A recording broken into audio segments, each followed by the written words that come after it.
Welcome all. Under the e-learning program of Amarchand Singhvi International School, subject Social Science, class 7, chapter number 2, New Kings and Kingdoms, our today's topic is Invasions in India. Mahmud of Ghazni.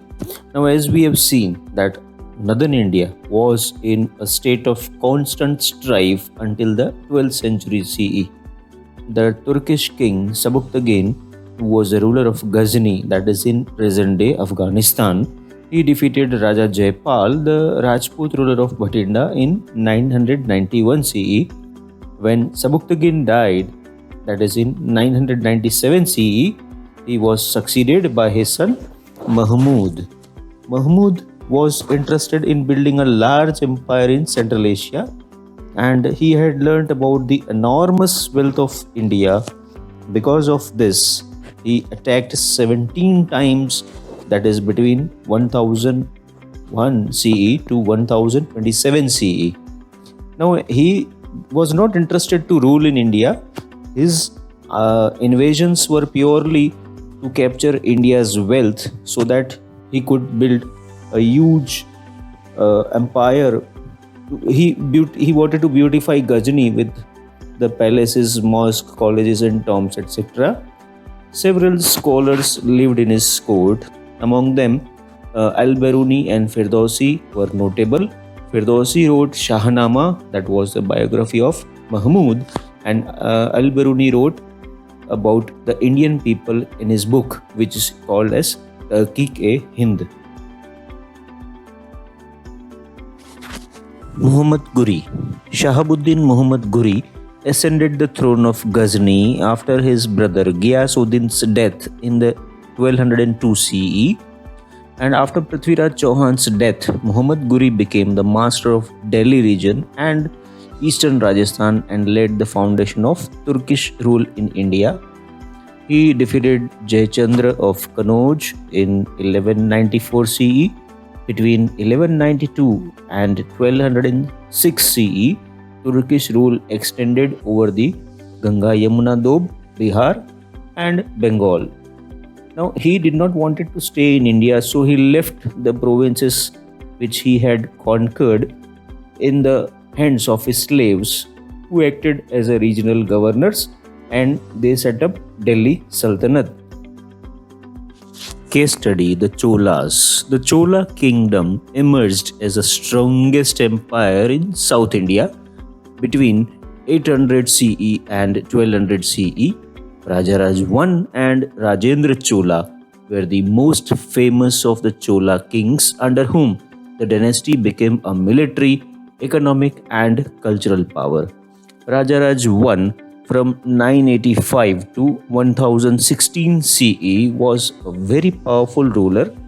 He defeated the Cheras at Thiruvananthapuram, the Pandyas at Madurai, the Chalukyas in the Deccan, and he extended his empire. With the help of strong navy, he had captured some parts of Sri Lanka, several small islands in the Bay of Bengal. He was an excellent administrator, ruled his empire quite efficiently, and is also well known for having constructed the beautiful Brihadeshwar temple in Thanjavur. Rajendra Chola 1016 to 1044 CE. Rajaraj I was succeeded by his son Rajendra Chola. He completed the conquest of Sri Lanka, which his father had begun, and Rajendra Chola crossed the river Ganga, defeated Mahipala, the ruler of Bengal. He assumed the title Gangai Konda, which means the conqueror of Ganga. He laid the foundation of a new city, which came to be known as Gangai Konda Cholapuram, to celebrate his victory in North India. After his long rule, Rajendra Chola was succeeded by his sons, one after the other.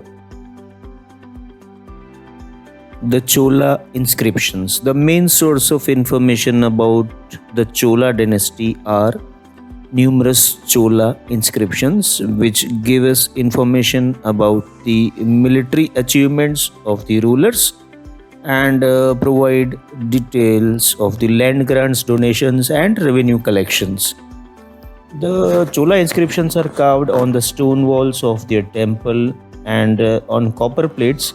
There are several inscriptions on the wall of Brihadeshwara temple which give us details of the achievements of Rajaraj I and the land grants given by his mother and sister. Other inscriptions also tell us about the functions of village assemblies, crafts, and trade. When a Brahmin received land, that is grant from the ruling king, this was all recorded on the copper plates, and such copper plates were given who received the grant. Copper plates were also used to write about the important events, conquest of king and people.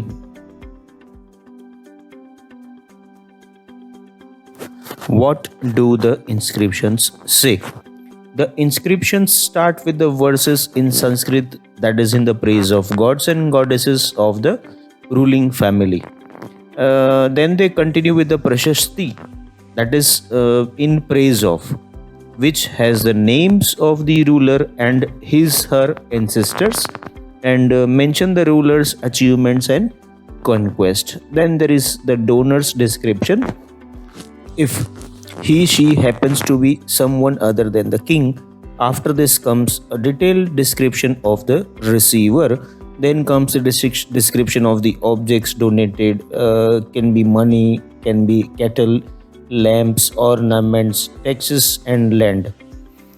And in case of land grants, the inscriptions describe the grant in detail, the name of the inscriber and the official who had surveyed and assessed the land, which are also mentioned in the inscriptions. Temples and bronze sculptures. The Cholas built very magnificent temples and are also well known for their bronze sculptures. The Brihadeshwara temple and the temple at Gangaikonda Cholapuram, which are the best specimen of Chola architecture. Life during the Chola period had been centered around the temple. Its construction and maintenance offered job to number of people. I can say a few examples that each temple had own priests, musicians, let us say dancers, cooks, carpenters, sweepers, gardeners, washermen, and many other different type of crafts were also produced here. Religious, social, and cultural functions were held in the temple premises. Schools and colleges and hospitals also grew around these temples. We can say that the temple was not only the place of worship but was the epicenter of social, economic, and cultural life. Administration and agrarian measures under the Cholas. The Chola Empire was divided into provinces called as mandalams, and which was looked by the princes of the royal households as they were appointed as governors of the mandalams. These mandalams were further divided into districts, which we'll call them as Valanadus. Valanadus were further divided into a group of village called Nadu. Every Nadu was further divided into villages. The Brahman village assembly was called as Sabha, whereas Velala or non-Brahman village assembly was called the Ur. People could pay their tax in kind, that is grains, or in cash. The Sabha had the role of maintaining roads, temples, water tanks. They also looked after the disputes which they had to settle about the land, water, and irrigation. And special emphasis was laid on the construction of irrigation work and on the use of advanced irrigation technology.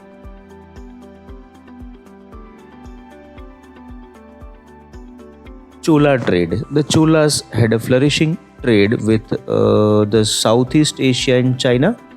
Kaveripatnam and Nagapattinam were the chief ports. You can see this both places in the map near the slide. The main items of trade included glassware, camphor, cotton goods, brocades, ivory, sandalwoods, perfumes, and precious stones.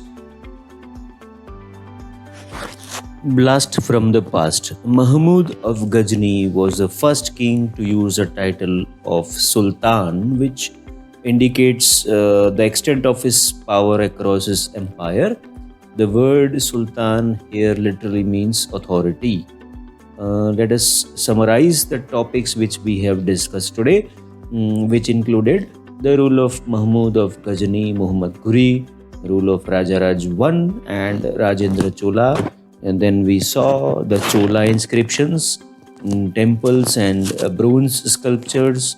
Then we saw their administration system, the measures they took for agriculture, the trading relations they had with the Southeast Asia and China.